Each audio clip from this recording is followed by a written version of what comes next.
Hey guys, in this video I want to show you how to enter Alo Yoga coupon code. If you find this video helpful, please consider to like this video and subscribe to my channel. In saying that, let's just jump straight into the video. Alright, so in order to enter a Alo Yoga coupon code, we just need to pretty much head to the checkout section. So I'm just going to scroll down for demonstrations. I'm just going to shop some travel gear here. I'm going to go for this long sleeve Dreamscape.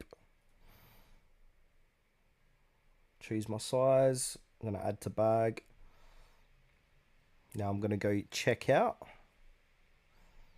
Alright, so once you're at the checkout section, you got to fill in all your shipping address and all that stuff.